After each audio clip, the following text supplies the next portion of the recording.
comme les autres matins. C'est ton temps, c'est ton heure, c'est ton jour. Alléluia.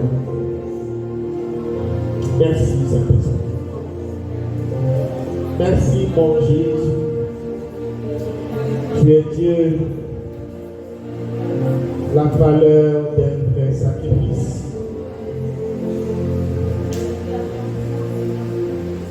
Le Seigneur veut que tu t'offres en sacrifice.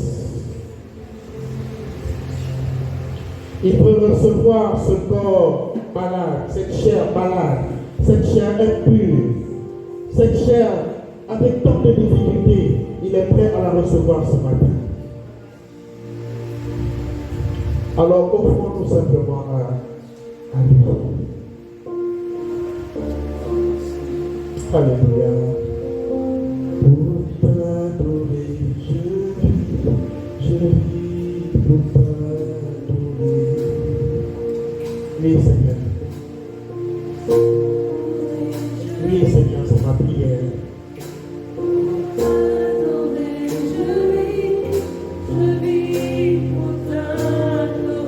Beaucoup sont en train de se connecter à la source maintenant.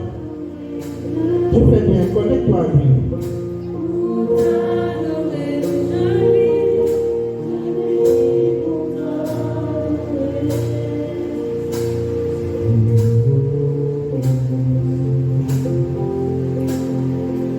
Je t'appelle, Saint-Esprit, à environner cette salle,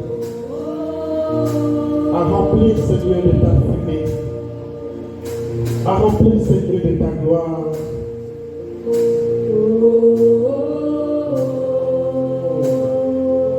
Merci, mon Jésus.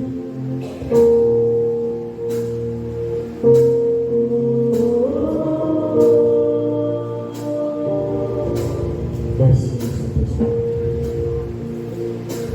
Dis à quelqu'un la valeur d'un vrai sacrifice. Dis à quelqu'un, offre-toi à Dieu entièrement. Dis à quelqu'un qu'il existe des faux sacrifices. Mais sois vrai dans ton offrande, sois vrai dans ton sacrifice. Nous voulons ouvrir nos Bibles. Nous avons pris pour texte un passage que nous connaissons tous, dans Genèse 22, l'histoire d'Abraham et de son fils. Genèse 22, à partir de son verset 8 à 18, c'est un peu long et je ne pourrais pas certainement m'appesantir sur tous les 10 versets parce qu'il y en a 10, mais je vais toucher certains points importants. Amen. Alors, premièrement, il faut comprendre que lorsque le Seigneur donne une orientation, lorsque le Seigneur donne une directive, c'est-à-dire texte, versets de base et autres, c'est pour attirer l'attention de son Église. Justement parce qu'il a remarqué que beaucoup ne s'offrent pas, beaucoup ne s'abandonnent pas à Dieu, ne donnent pas à Dieu le meilleur de leur rendement. Beaucoup donnent à leur travail, à leurs occupations, la meilleure part. Mais le Seigneur demande à recevoir la meilleure part. Alléluia. Alléluia. Parce que c'est lui qui nous a donné ce que nous avons aujourd'hui. C'est lui qui a fait de nous ce que nous sommes aujourd'hui. Et il aimerait recadrer les choses. Amen. La valeur d'un vrai sacrifice. Nous sommes avec Genèse à son chapitre 8. Chapitre 22. Merci, excusez-moi. Chapitre 22, verset 8 à 18. Abraham répondit, Mon fils, Dieu se pourvoira lui-même de l'agneau pour l'holocauste. Et ils marchèrent tous deux ensemble. Lorsqu'ils furent arrivés au lieu que Dieu lui avait dit, Abraham y éleva un autel et rongea le bois. Il lia son fils Isaac et le mit sur l'autel par-dessus le bois. Puis Abraham étendit la main et prit le couteau pour égorger son fils. Alors l'ange de l'Éternel l'appela des cieux et dit, Abraham, Abraham. Et il répondit, me voici. L'ange dit, n'avance pas ta main sur l'enfant et ne lui fais rien, car je sais maintenant que tu crains Dieu et que tu ne m'as pas refusé ton fils, ton unique. Abraham leva les yeux et vit derrière lui un bélier retenu dans un buisson par les cornes. Et Abraham alla prendre le bélier et l'offrit en holocauste à la place de son fils. Au verset 14, Abraham donna à ce lieu le nom de Jéhovah Jireh. C'est pourquoi l'on dit aujourd'hui, à la montagne de l'Éternel, il sera pourvu. L'ange de l'Éternel appela une seconde fois Abraham des cieux et dit, je le jure par moi-même, parole de l'Éternel, parce que tu as fait cela et que tu n'as pas refusé ton fils, ton unique, je te bénirai et je multiplierai ta prospérité comme les étoiles du ciel et comme le sable qui est sur le bord de la mer. Et ta postérité possédera la porte de ses ennemis. Au verset 18, toutes les nations de la terre seront bénies en ta postérité, parce que tu as obéi à ma voix. Amen. Donne-moi un amen qui va me déranger. Amen. Amen. Alors la valeur d'un vrai sacrifice. Lorsque le Seigneur désire nous entretenir sur un sacrifice, c'est parce qu'il faut que nous offrons des sacrifices. Alléluia. Il y a quelqu'un offre à Dieu le meilleur. Non, il ne veut pas suivre. Dis-lui offre, dis à quelqu'un d'autre offre à ton Dieu le meilleur. Le Seigneur aime le meilleur. Non, dis à quelqu'un le Seigneur aime le meilleur. Il aime ce qui fait mal. Dis à quelqu'un le Seigneur aime ce qui fait mal. Lorsque l'offrande ne te fait pas mal, ça ne devient plus une offrande.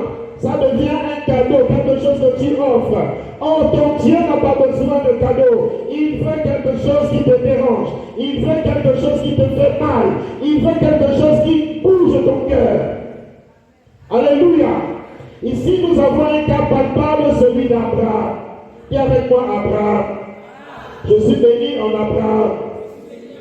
Parce que l'offrande qu'Abraham a offert à Dieu faisait très mal à Abraham.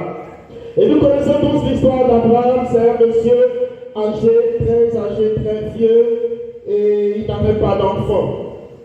Il ne pouvait pas avoir d'enfant. Et alors, on va lire la Bible. Abraham a eu un enfant. Et après, Dieu demande cet enfant à Abraham. Est-ce qu'Abraham a refusé? Est-ce qu'Abraham a réfléchi? Est-ce que la femme d'Abraham était informée? Ce qui est sûr, les problèmes devaient l'attendre à la maison. Ou bien, Abraham, tu as tué mon fils, mon unique, je vais finir avec toi aujourd'hui. Mais Dieu a changé la destinée de quelqu'un.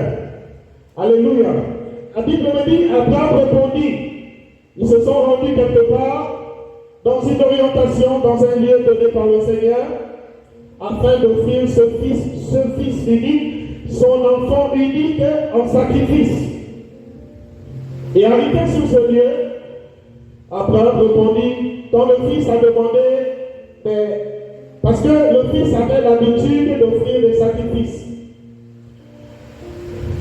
Parfois on s'attache à des choses dont Dieu a besoin. Alléluia. Alléluia. Il y a quelqu'un qui t'attache à quelque chose dont Dieu a besoin.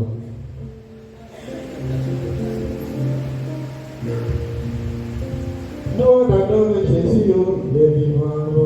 D'autres adorent l'argent, d'autres adorent le travail, d'autres adorent les études, d'autres adorent le mariage, d'autres adorent les enfants. On adore qui? Tout ça pourquoi? Et je bénis le Seigneur pour cette louange, parce qu'on va s'en servir justement. Il faut réorienter ton adoration. Il faut rediriger ton adoration. Il faut comprendre que lorsque tu offres à ton Dieu, Dieu sait si c'est vrai, Dieu sait si c'est pur, Dieu sait si c'est honnête, Dieu sait d'où provient ton adoration.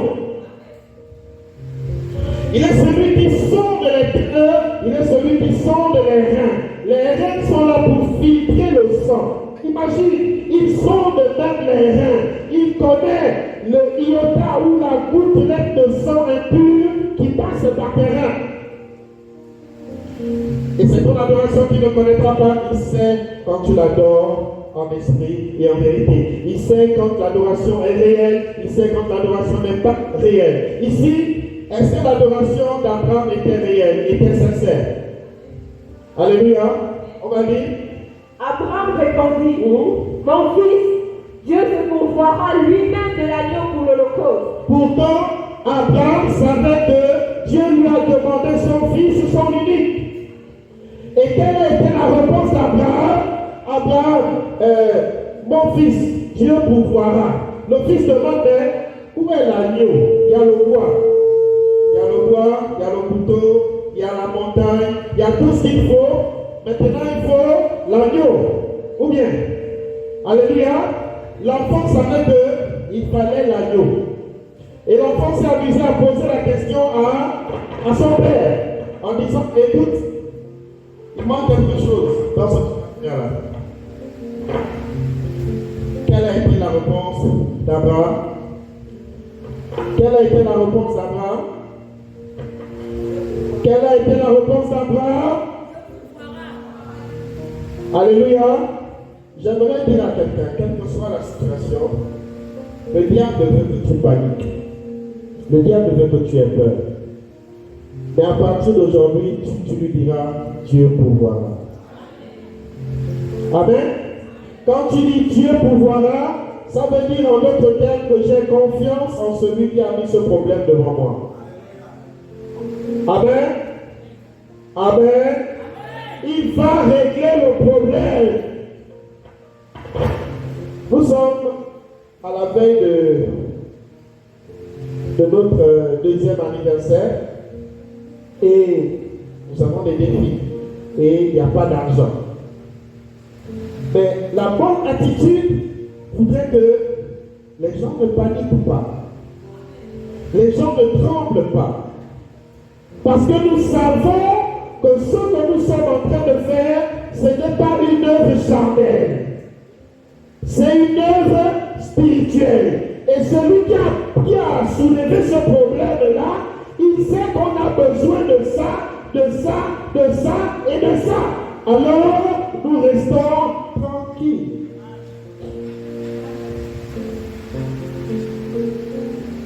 Les femmes, Dieu sait que vous n'avez pas. Que vous faites des efforts. Les hommes, Dieu sait que c'est difficile. Et que vous faites des efforts. Les jeunes, Dieu sait qu'il n'y en a pas. Mais Dieu,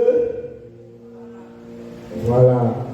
Quand Dieu pourvoira, il mettra la provision dans votre main, dans votre poche.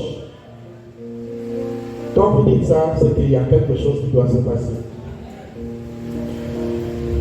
Dieu pourvoira lui-même de l'agneau pour l'Holocauste et ils marchèrent tous deux ensemble. Un autel et rangea le bois. Il monte l'autel dans ton sacrifice. Alléluia. L'autel est le lieu de rencontre entre le charnel et le spirituel. Si tu n'as pas d'autel dans ta vie, j'essaie de dire qu'il faut un lieu où tu viens adorer. Il faut un lieu où tu vas rencontrer le Seigneur, où tu vas prier, où tu vas invoquer vraiment, déranger le royaume de Dieu. Ce lieu est appelé dans la Bible, ferme ta chambre. C'est ta chambre. Ça peut être un autre endroit. Calme, serein. Là où toutes les solutions sont prises. Alléluia. Beaucoup n'ont plus de lieu où rencontrer le Seigneur. Beaucoup n'ont plus d'intimité avec leur Dieu.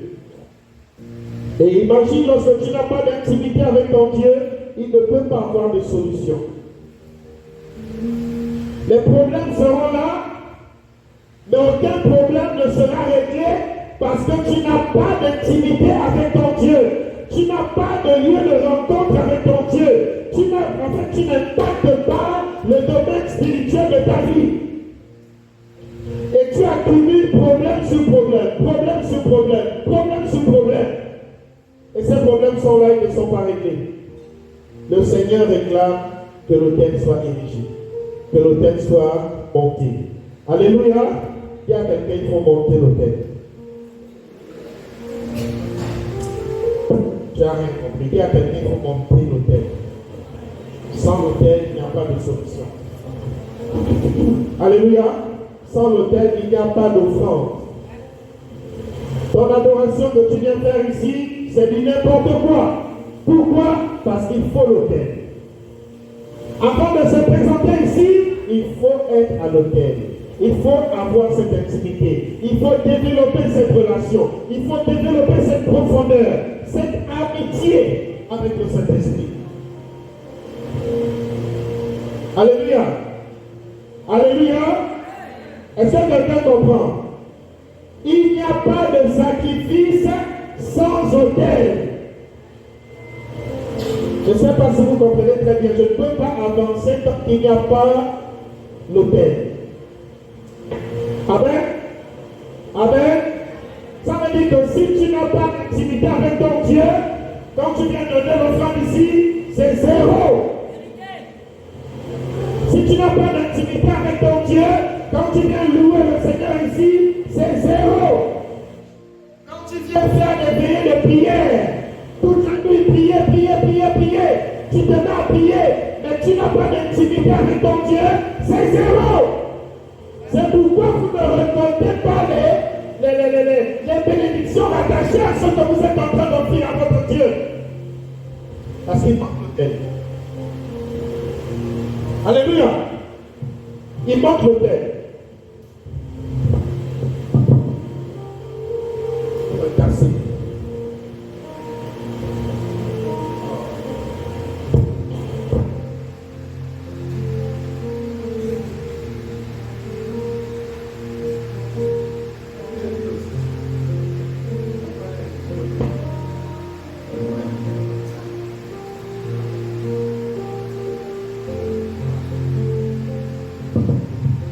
Alléluia.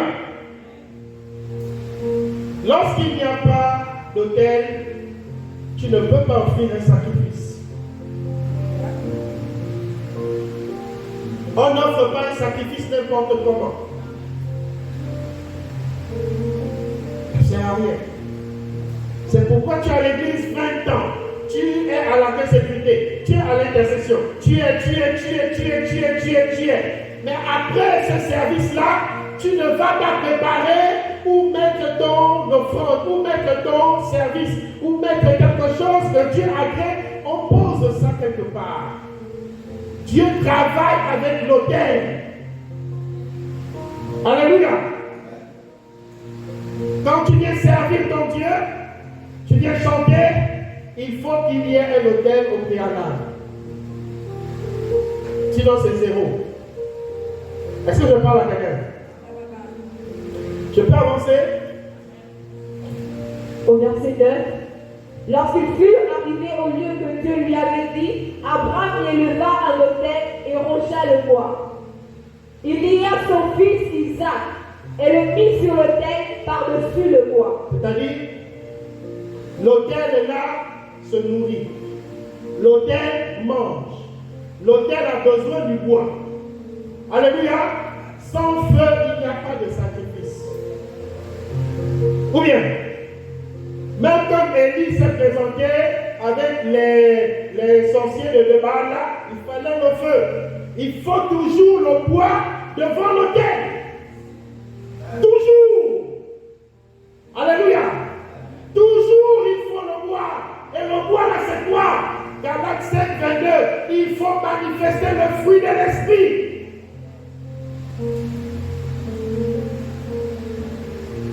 Tu as l'amour dans ton cœur. Tu as la paix dans ton cœur. Tu as la joie dans ton cœur. Tu as la consécration. Tu as la justification. Tu as tous les éléments de Galates 5, 22 pour dire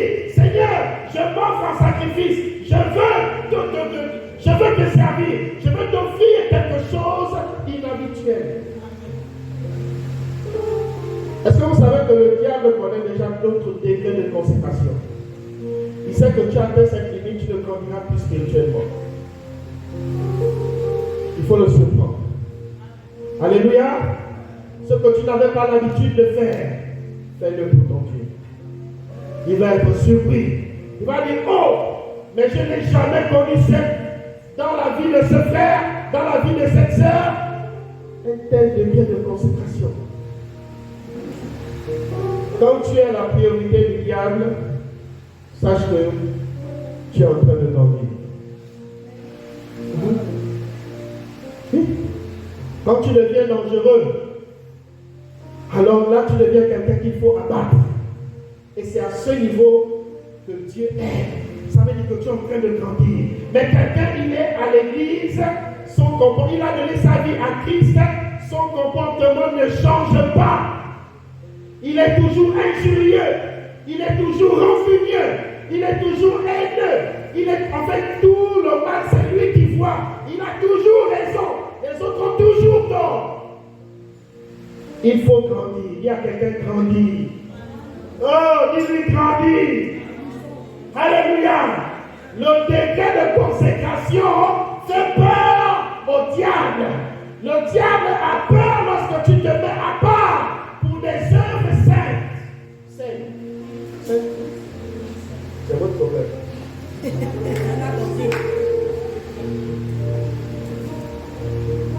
Alléluia. Il faut le boire. Il y a quelqu'un, il faut le boire. Il faut le feu.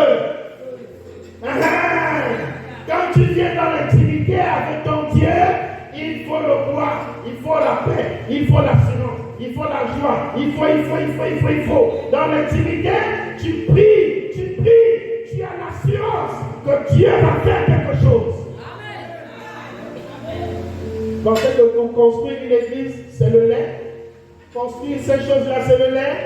Non, il faut la consécration. Ces choses-là se préparent d'abord ici, dans la prière. C'est la prière qui apporte le miracle. C'est la prière qui apporte l'efficacité. C'est pourquoi le diable touche à ta vie de prière. Quand la connexion est brisée, quand il n'y a pas de wifi à la maison, les gens sont dans des problèmes. Parce qu'ils réalisent qu'il faut dépenser. Mais quand il y a le wifi à la maison, tout le monde est connecté, tout le monde est content. Dieu aimerait rétablir cette connexion avec toi. Amen. Dis, mon wifi est infini. Jamais déconnecté. C'est déjà au Cameroun, hein? La connexion, c'est cadeau, c'est gratuit, c'est infini. Ça arrive aussi ici, là. Mais avant que ça n'arrive, toi, tu dois te connecter à Jésus. Là où ça ne finit pas. Là où c'est pour toujours. Alléluia. Wow. Au verset 10, puis Abraham étendit la main et prit le couteau. Abraham dit à son fils, écoute, tu m'as posé une question tout à l'heure, là. Oui, papa, c'est toi la main. Un fils normal, il va dire non, mais tu es fou. Arrête ça. Ce que c'est que le couteau, non? Ou bien un fils prémisse et encore bébé. Qui? Ou bien Bernina, voilà une bonne. Quelqu'un que Glenn peut bien offrir dans sacrifice. Alléluia. Hein, bon. On va offrir ton sacrifice. Tu vois? C'est pas possible. Tu sais pourquoi c'est pas possible? Parce que le lien créé est au-dessus de Dieu. Lorsque vous créez quelque chose qui est au-dessus de Dieu, Dieu ne peut plus agir en votre faveur. Soyez prêts à tout donner à votre Dieu. Faites-lui confiance. Alléluia! Le Seigneur m'a dit non, je ne peux pas. Le Seigneur te demande ton enfant, ton fils unique. Moi, je vais le faire. Parce que je sais que j'ai confiance en lui. Alléluia! Alléluia! Donnez-moi votre amen bien. Alléluia! Voilà. Dis à quelqu'un, est-ce que tu entends ce que le Seigneur te demande là? Donne-lui ce que tu aimes le plus. Ce que tu aimes le plus là a plus de valeur que Dieu en réalité. Et ça devient de l'idolâtrie. Je suis désolé de te le dire, mais c'est la vérité. Et le Seigneur est frustré de cela. C'est pourquoi il parle de la valeur d'un vrai sacrifice. Il y en a qui adorent l'argent, demandent tout, mais ne touchent pas à leur argent.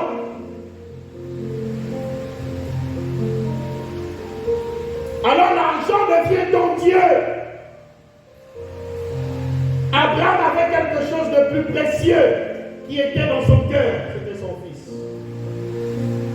Et Dieu lui a demandé ça, il n'a pas résisté, il n'a pas réfléchi longtemps. Il a obéi. Est-ce qu'il y a des Abraham dans cette salle? Je suis le premier. Ne lève pas ta main si tu sais que tu ne peux pas, si tu n'es pas vrai. Tu es prêt à donner à ton Dieu le meilleur. Moi, je suis le premier. Alléluia.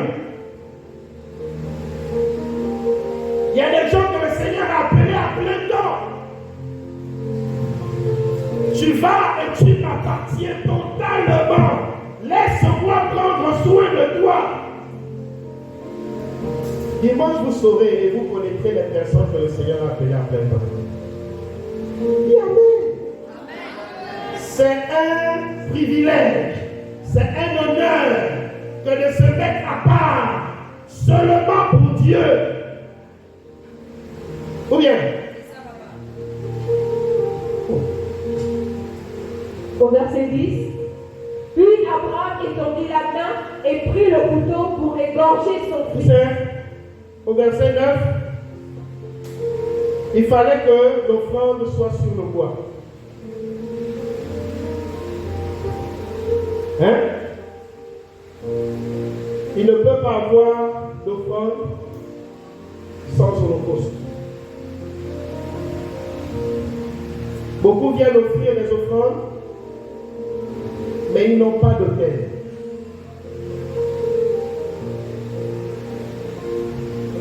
Dieu aime le cœur, le parfum qui se dégage de l'autel, de l'offrande. Ce parfum qui monte, c'est ce que lui, c'est ça qui lui intéresse. Est-ce que vous comprenez bien? Alléluia. Alléluia. Il aime ce parfum qui monte lorsqu'il y a l'autel, il y a l'offrande, il y a l'autel de bois, il y a l'offrande, il y a le feu. Ce qui monte là, c'est ce que lui veut. Il ne regarde pas comment tu fais. Il ne regarde pas ce qui se passe. Il ne regarde pas ce que tu es. Il regarde le résultat. C'est pourquoi beaucoup sont dans des problèmes aujourd'hui. Ils ne veulent pas offrir à leur Dieu le vrai. Ils ne veulent pas offrir à leur Dieu ce qui est pur. Ils veulent venir servir le Seigneur sans autel, sans préparation, sans intimité. Puis Abraham étendit la main. Vous voyez, il faut que le sang coule. Alléluia. Une vraie adoration, un vrai sacrifice, le sang doit couler. C'est pourquoi Jésus lui-même, il a fait couler son sang sur l'autel des cieux. Vous savez, il allait souvent à Gethsemane, au mont des Oliviers, non? Pour ceux qui lisent la Bible, Jésus se retirait souvent et il emmenait Pierre, Jean et Jacques. D'accord? Il les emmenait où? Hein? Sur la montagne, non? C'est là l'autel.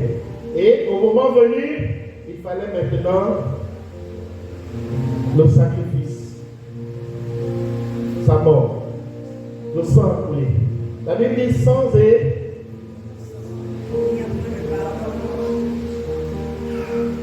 il faut le sang. Le sang, c'est ce qui te fait mal.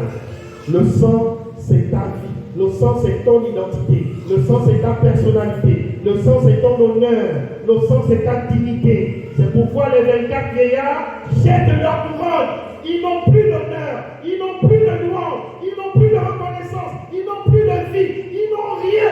Tout ce qu'ils ont, ils l'abandonnent de Dieu, parce que l'agneau est digne de louange.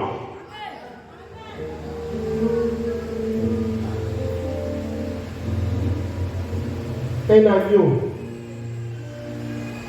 Vous connaissez l'agneau? Ceux qui ont déjà suivi Apocalypse, vous allez voir un agneau tout blanc, tout innocent, avec du sang autour. Et il est sur l'agneau, un agneau sur un trône. Alléluia. Un agneau sur un trône. Ça veut dire que l'agneau n'a pas préparé l'autel. L'agneau n'a pas pris le bois. L'agneau n'a rien fait. Aucune tâche, aucun péché. Mais il est mort pour s'offrir en sacrifice. Et beaucoup de chrétiens n'arrivent pas à bénéficier de ce sacrifice-là. Au verset quoi? Verset 10. Oui. Puis Abraham étendit la main et prit le couteau pour égorger son fils. Alors l'ange de l'Éternel appela les cieux et dit, tu vois, il avait déjà le couteau, la main levée. Vous connaissez ceux qui font les poupées là, non? Hein? Vous voyez là, et là, le couteau commence un peu, c'est comme ça, non? À l'époque, c'était comme ça là. Ça veut dire, il avait déjà, c'est comme ça. Donc, quand tu mets le couteau rentre, tu soulèves seulement, ça fait le. C'est un tour en fait, il n'y avait pas de négociation dedans. C'est-à-dire, le bébé ne devait même pas souffrir, sentir que quoi que ce soit. Une fois, c'était fini. Quand il a, voilà, ils appellent ça la bismillah. C'est comme ça, non? La bismillah. Un long couteau bien aiguisé, on aiguise ça des deux côtés. Abraham était prêt et tout à coup, l'ange de l'Éternel l'appela des cieux. Pourquoi l'ange appelle Abraham? Parce que c'est lui qui a donné ordre à Abraham d'offrir son fils. Et l'ange n'a pas regardé au couteau. L'ange a regardé au cœur. L'ange savait que Abraham était sérieux dans ce qu'il faisait. Alléluia. Alléluia. Il y en a, ils sont là, ils veulent faire, mais le cœur dit, écoute, tu lèves ta main là, tout ce que tu feras, pas ce que tu veux faire là. Ou bien, alléluia. Alléluia. Il y en a qui viennent servir Dieu parce que il faut pas que le pasteur voie que je suis absent. Il faut que je sois là, il faut que le pasteur me voie. Je dois être vu. Voilà les fausses offrandes, les faux sacrifices. Tu t'attends à quelque chose, mais tu n'offres pas quelque chose de pur. Tu n'offres pas quelque chose de vrai. Ne faites pas l'œuvre de Dieu pour quelqu'un. Fais l'œuvre de Dieu pour Dieu. Les choses de faire semblant. Lorsque tu fais semblant, tu es en train de te fatiguer pour rien. Parce que tu n'aurais pas de reconnaissance dans ce que tu es en train de faire. Et tu te fatigues et tu perds ton temps pour rien. Et le Seigneur vient te dire ce matin, ressaisis-toi. Offre à ton Dieu quelque chose de vrai. Soit tu es vrai avec lui et il te propulse. Soit tu fais des choses pour impressionner les gens. Dieu t'élimine. Soit tu fais les choses pour plaire à un homme, plaire à ton responsable, plaire à un pasteur. Dieu t'élimine. Je pousse le bouchon plus loin. Il y en a même qui vont prendre des prophéties. Dieu me dit, non. Oui, Dieu parle. Oui, il y a des prophètes. Oui, il y a des prophétesses. Mais parfois, Quand tu regardes le fond du cœur de cette personne, c'est pour se faire passer en bien. C'est pour faire passer une image que moi je suis sacrificateur, je suis servante de Dieu. Écoutez, il y a une histoire dans la Bible. Ces hommes sont quoi? Des véritables serviteurs de Dieu. Ces hommes sont des véritables serviteurs de Dieu. Quel a été le comportement de Pierre? Hein? Paul, hein? Qu'est-ce qu'il a dit? Sors. Vous savez, Dieu connaît le fond de nos cœurs. Dieu connaît ce qui est vrai, ce qui est digne de louange, ce qui est digne d'approbation. Il prend ça et c'est ce qu'il a écrit. Quand quelque chose est faux, même quelqu'un qui n'a pas une belle voix, si elle vient chanter ici là, elle adore son Dieu. Bien, celui qui a l'esprit saura que ce qui se passe là, ça ne s'est jamais passé ici. Ce n'est pas la technique qui prime sur l'adoration. Ce n'est pas les termes vocaux ou la technique, non. Dieu n'a rien à faire avec ça. Dieu travaille avec ceux qui sortent de l'autel, ceux qui sortent de l'offrande. Lorsque ce feu est allumé, il agrée cette adoration. D'accord? Alors, l'ange de l'Éternel appela les cieux et dit, Abraham, Abraham. Et il répondit, me voici. Au verset 11. L'ange dit, il a appelé Abraham, oui, et Abraham a répondu. Normalement, quand Dieu appelle, tu arrêtes ton action, non? Ou bien, tu vas d'abord écouter, ou bien tu vas. Celui qui t'a dit, dans le sacrifice là, c'est lui-même encore qui t'appelle Abraham. Si c'était quelqu'un d'autre, imagine si c'était la femme, ou bien si c'était une prophétie. Voilà. Il a reçu l'ordre directement et il doit recevoir le contraire de cet ordre aussi.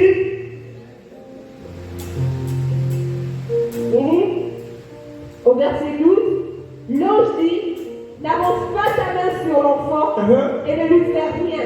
Ah. Ou bien, parfois Dieu veut que nous offrons quelque chose de différent et il veut voir ta détermination. Il veut voir ta sincérité.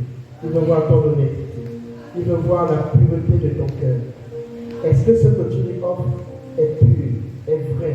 Est-ce que ça mérite la louange? Ça mérite l'adoration? Vous savez, même quand tu prêches, quand tu parles de Jésus, il y a quelque chose d'extraordinaire que je n'ai jamais compris pour ma part, c'est que tu ne contrôles plus rien. Tu parles, et les choses, c'est comme si quelque chose sortait de toi. Et quand ça sort, parfois ça peut être orienté sur une personne, et tu es dans la vie de la personne. Et tu peux voir, et ça te sert d'exemple, ou de modèle, ou de référence, afin d'appuyer sa parole. Hein? Car je sais maintenant, au verset 12, l'ange dit, n'avance pas ta main sur l'enfant et ne lui fais rien. Ne fais rien. Qu'est-ce qui se passe alors? Car je sais maintenant que tu crains Dieu et que tu ne m'as pas refusé ton fils, ton unique. Est-ce qu'il existait un autre fils?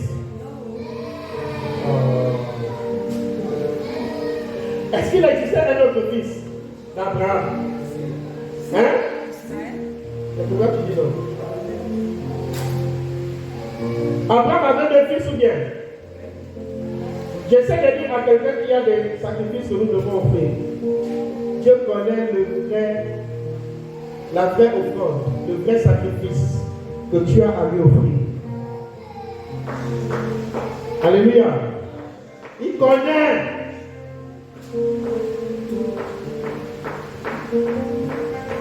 Quand il sait, vous savez, il sait quand tu peux te déplacer et être à une réunion, prendre part à un programme. Il sait quand tu peux te déplacer et il sait quand tu ne peux pas vraiment te déplacer. Je suis à la sortie conteneur au port et parfois j'ai envie d'être là.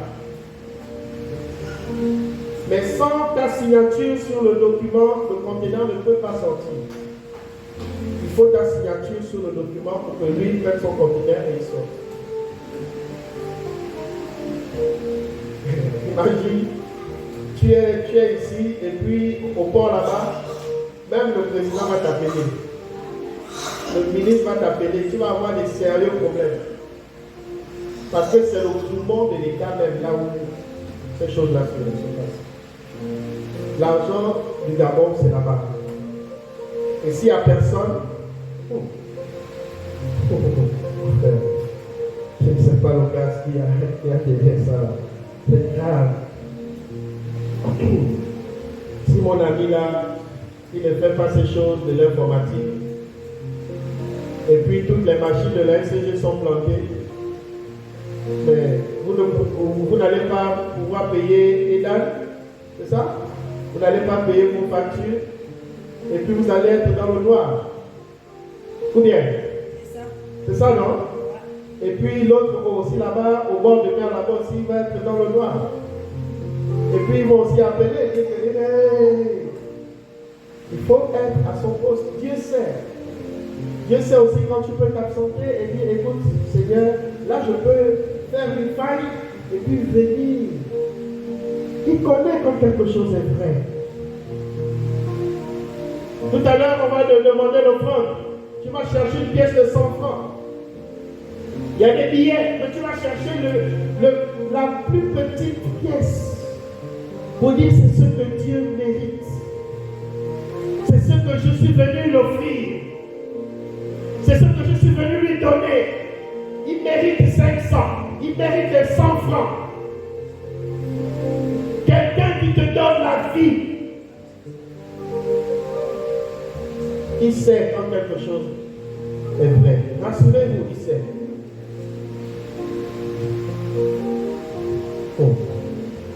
Au verset 13, Abraham leva les yeux et vit derrière lui un bélier retenu dans un buisson par les cornes. Et Abraham alla prendre le bélier et l'offrit en holocauste à la place de son fils. Dieu pourvoit toujours. Toujours. Alors? Abraham donna à ce lieu le nom de Jéhovah Jireh. Elle est où? Au verset 14. Ah, oui. C'est pourquoi l'on dit aujourd'hui, à la montagne de l'Éternel, il sera pourvu. Ah, où ça? On fait quoi à la montagne? Hein? On va jouer au ballon à la montagne. Tu vas jouer comment sur la montagne au ballon? On va faire quoi sur la montagne? Oh. Jésus allait faire quoi sur la montagne? Planter les carreaux. Il allait prier. Donc, c'est à la montagne que Dieu fait quoi? Pourvoit. C'est triste. Dieu pourvoit à la montagne. Dieu pourvoit quand on va à la montagne et on va faire quoi à la montagne? On va prier. J'essaie de dire à quelqu'un que la solution c'est à la montagne. Va à la montagne et Dieu te donnera ce que tu es parti demander à la montagne. Vous connaissez une femme qu'on appelle Anne, non? Elle a fait quoi? Elle est allée où? Prier, non? Elle s'est mise à pleurer, non? L'autre a pensé que c'est l'offert, non? Hein? Elle a reçu là-bas, non? Mais pourquoi les enfants de Dieu ne vont plus à la montagne? Vous savez pourquoi? Parce qu'ils sont préoccupés par autre chose. Autre chose là, c'est quoi? Il faut que je me marie. Oh, j'ai vu Evan Stani, il s'est marié, donc moi aussi il faut que je me marie. Oh, l'autre a reçu son miracle, il travaille maintenant, il est millionnaire. Oh, il faut aussi que moi aussi je... Mais écoute-moi, tu sais comment il a fait? Apprenez à aller à la montagne. Parce que vous-même, vous n'êtes pas fatigué de la misère vie que vous êtes en train de traverser, de vivre. Hein? Battez-vous avec votre Dieu. Allez, mettez vos genoux à terre. Dérangez votre Dieu. pas, vous ne demandez pas. Il dit qu'il donne à celui qui demande. Hein? Ou bien? Habituel. Affectionnez-vous aux choses saintes, aux choses pures, aux choses qui méritent la louange, qui méritent l'adoration, aux choses qui touchent le cœur de Dieu. Homme selon mon cœur, David a fait couler le sang. Homme selon mon cœur. David était adultérin. Homme selon mon cœur. David était un meurtrier. Homme selon mon cœur. Si vous savez offrir au Seigneur le meilleur de ce que vous êtes, de ce que vous avez, croyez-moi ou pas, vous allez devenir une priorité pour lui. Il veillera sur vous. Parce qu'il sait que vous aurez beaucoup à donner. Il sait que vous serez là pour affermir beaucoup. Vous devenez un instrument important aux yeux de Dieu. Oui? Au verset 13. Alors.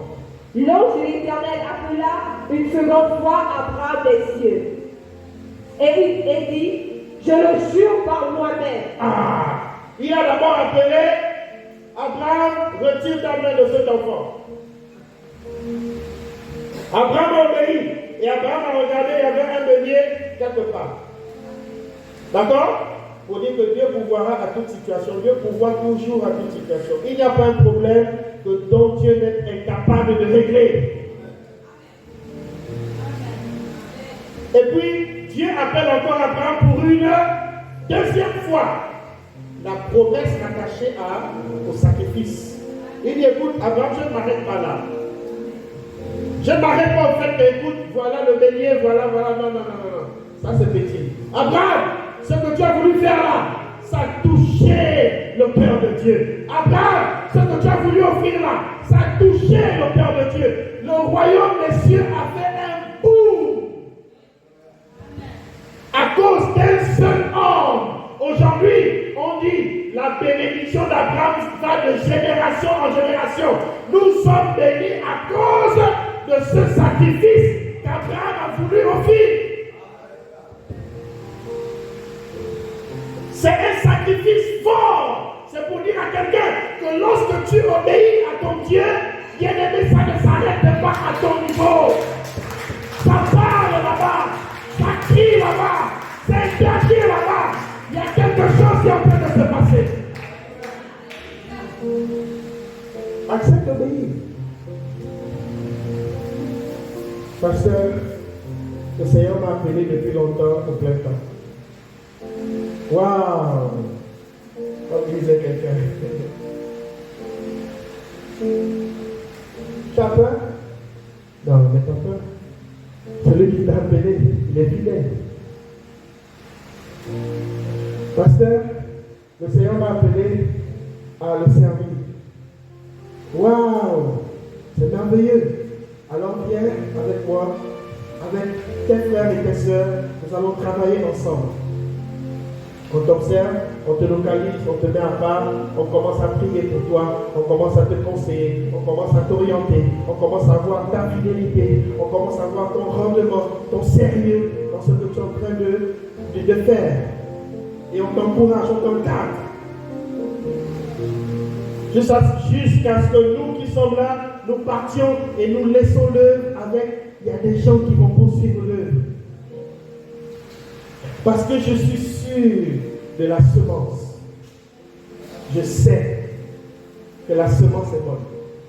La racine est bonne.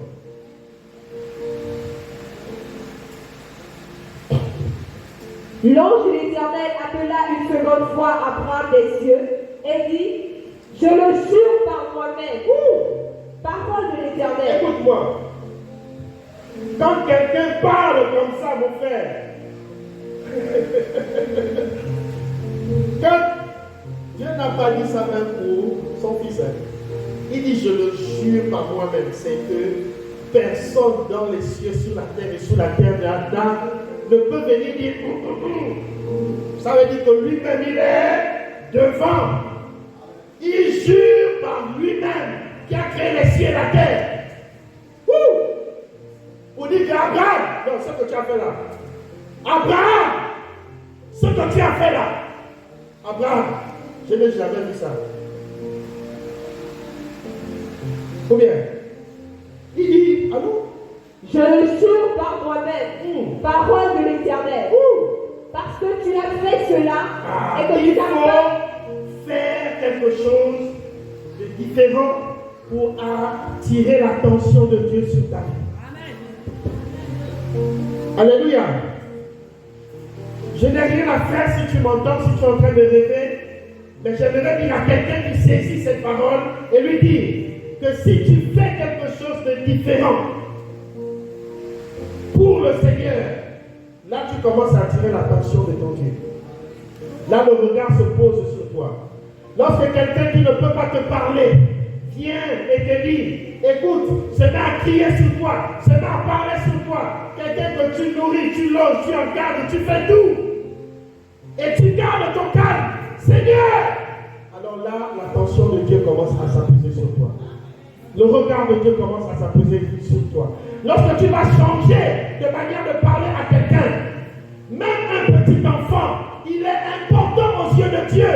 Arrête d'insulter, arrête de le maudire, arrête de menacer, ne développe pas la colère dans ton cœur.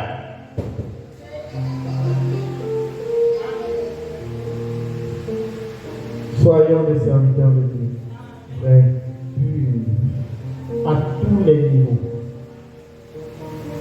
Lorsque les petits enfants venaient sur le corps, sur le dos du Seigneur, ils pouvaient se fâcher. Non, éloignez-vous, il a dit non. Laissez venir à moi les petits enfants. Le Seigneur permet qu'un petit enfant te manque même de respect. Et il regarde.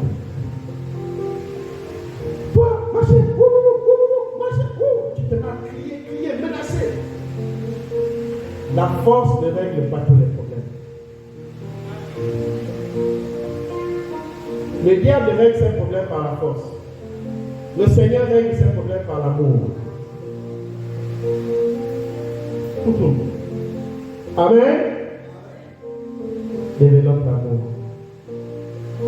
Développe la patience. Le calme. Tu sais, ces personnes sont aigries, elles sont blessées, elles n'ont pas connu le vrai amour dans leur jeunesse. Et elles pensent que la vie c'est comme ça. Non. Il faut croire en tout un chacun. Les pasteurs, ils sont malades. Il faut croire en tout un chacun. Ayez de l'espoir en tout un chacun. Ne doutez jamais de ce que la personne peut venir vous dire. Vous savez, on a eu un gars, son nom est sorti, il a trouvé le travail. Et puis dans le forum, beaucoup disent, sa mère veut certainement, machin, sa maman veut mentir, sa maman veut machin.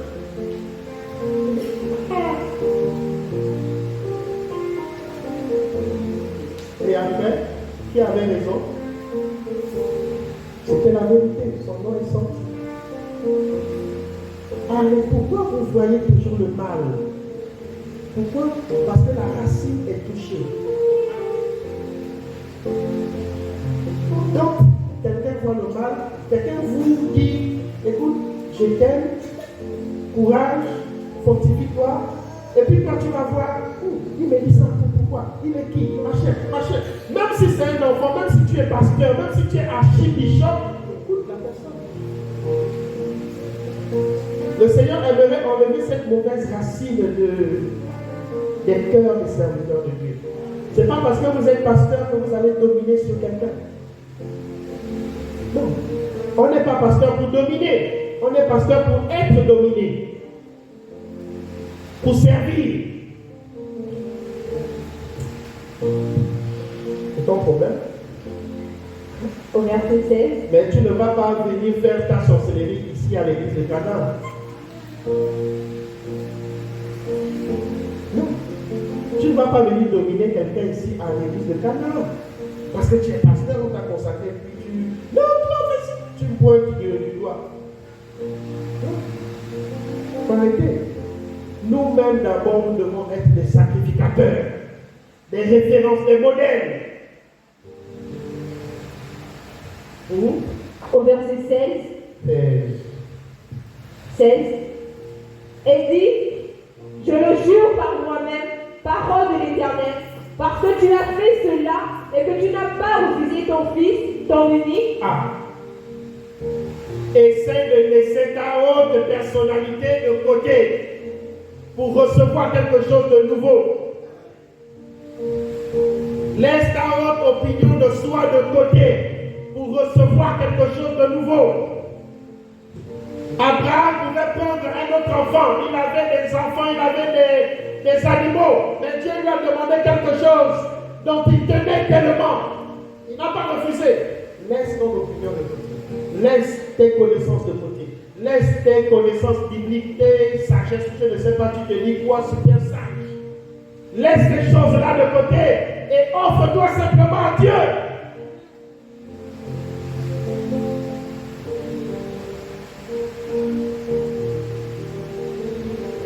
Au verset 17, je te bénirai et je multiplierai ta postérité, comme les étoiles du ciel et comme le sang. La bénédiction. D'accord? Amen. Abraham a accepté. Dieu a dit ok. Arrête, voilà le bélier. Il a appelé une deuxième fois.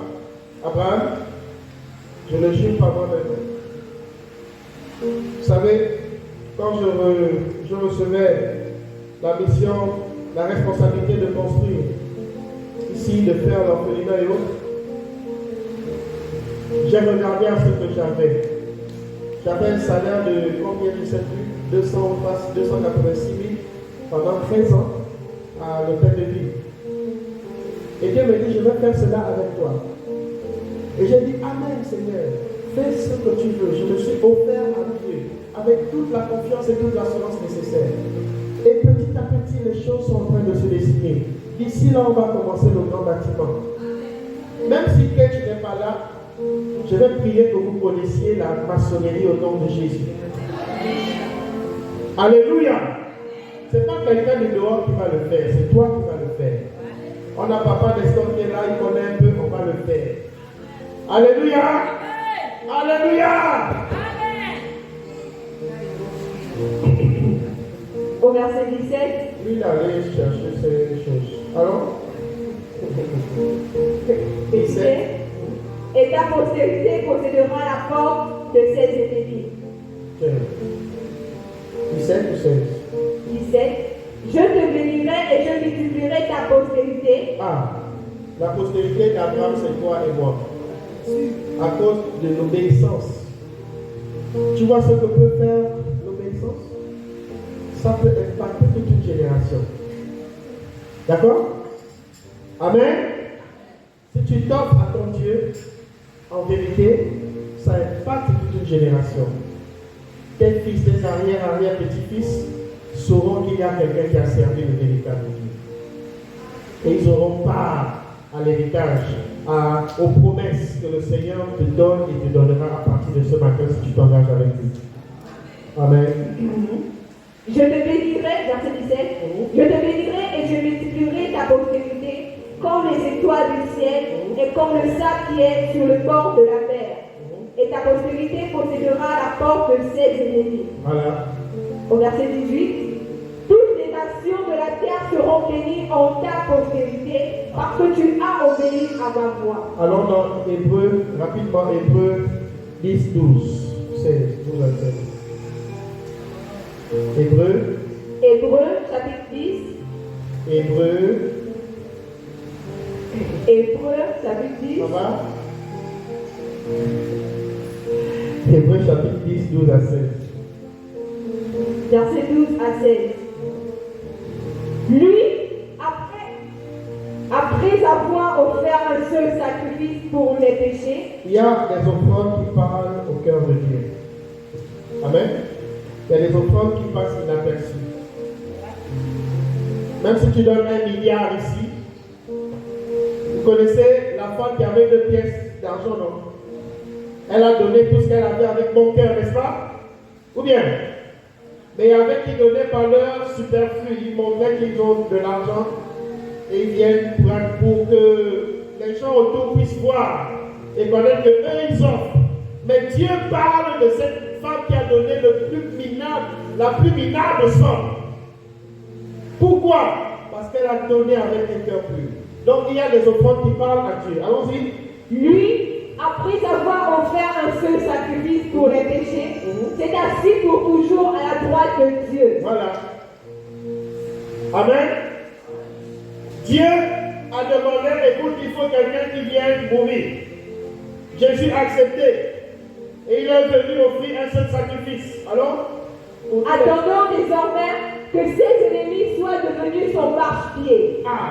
Donc, si on s'offre à Dieu, nos ennemis deviennent les ennemis de Dieu. Or, Dieu nous dit quoi? Que la terre est, le ciel est son trône et la terre est son marchepied. Dieu nous dit, Jésus nous dit que, écoute, si tu me donnes ta vie, normalement, tu n'auras plus d'ennemis. Tes ennemis seront tes ennemis. Et ces ennemis, tu les verras comme des marchepieds. Dis Amen, sorcier. Tu dois dire Amen quand la Bible est déclarée. Tu ne peux pas venir faire la sorcellerie à l'église. Le Seigneur dit qu'il fait de tes ennemis ton marchepied, tu es là, tu me regardes. Au verset 14, car par une seule offrande, il l'a amené à la perfection. Pour toujours. Ceux qui sont sanctifiés. Amen. Toujours les sorciers, même l'islam. La Bible, c'est pour le pasteur. Fais ton show là-bas, ça te regarde. Nous, on est là. On est aussi dans les nuages. On pense à. Il faut que j'aille manger. La vraie nourriture.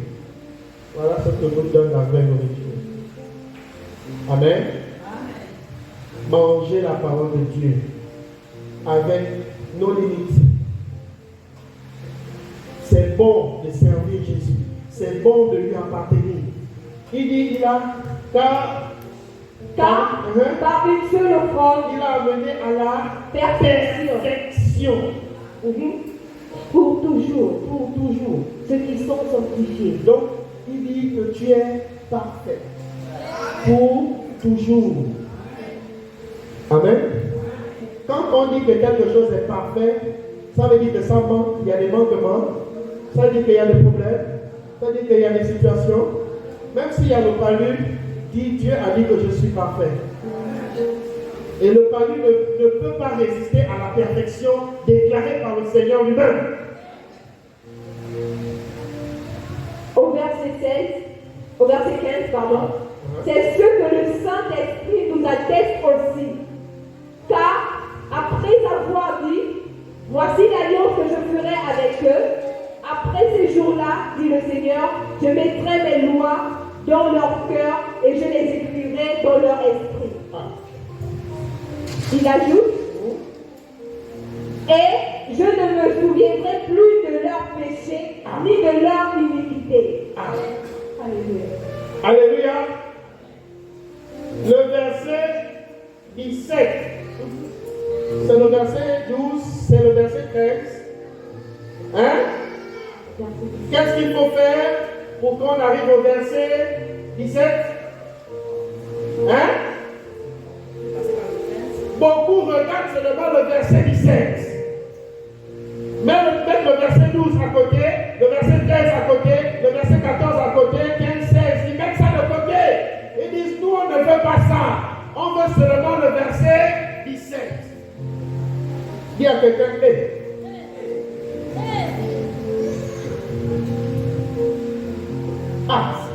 donc il dit, et je ne me souviendrai plus de leurs péchés ni de leurs iniquités.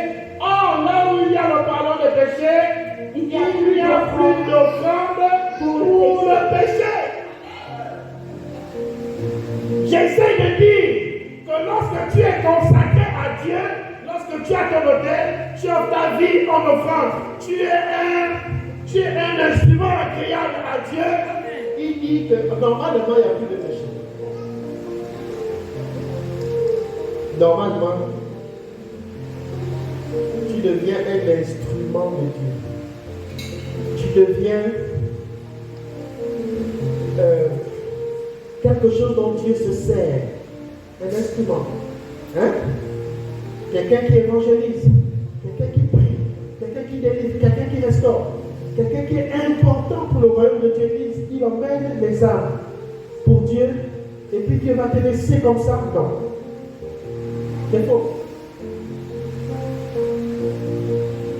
Alors on va prier.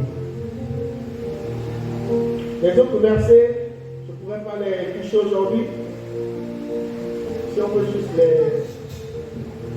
Voilà, la vraie consécration. Une vraie, voilà. S'offrir à Dieu, car Dieu nous a appelés, car Dieu ne nous a pas appelés à l'impureté. C'est-à-dire Dieu ne t'a pas appelé pour ces choses-là. Il t'a appelé pour vivre une vie sainte, une vie pure. D'accord? Voilà. Maintenant, j'aimerais parler à ceux-là qui veulent s'offrir à Dieu. Alléluia. Amen. Tu as peur? Ceux qui veulent s'offrir à Dieu, ceux qui ne veulent pas s'offrir à Dieu, écoutez, vous pouvez lire une réunion, vous ouvrez le journal, vous lisez, il n'y a pas de souci. Ou vous pouvez raconter, jouer au billes, tout ce que vous voulez, ou à la marraine. Voilà, mais j'aimerais parler à ceux qui veulent s'offrir à Dieu ce matin. Ceux qui veulent s'abandonner totalement à Dieu, ceux qui veulent laisser leur très haute personnalité, ceux qui veulent laisser leur très haute sagesse, ceux qui veulent laisser leur très haute connaissance. Laissez toutes ces choses-là et dire, Seigneur, je m'abandonne à toi. C'est à toi que ce message est adressé ce matin. Car il est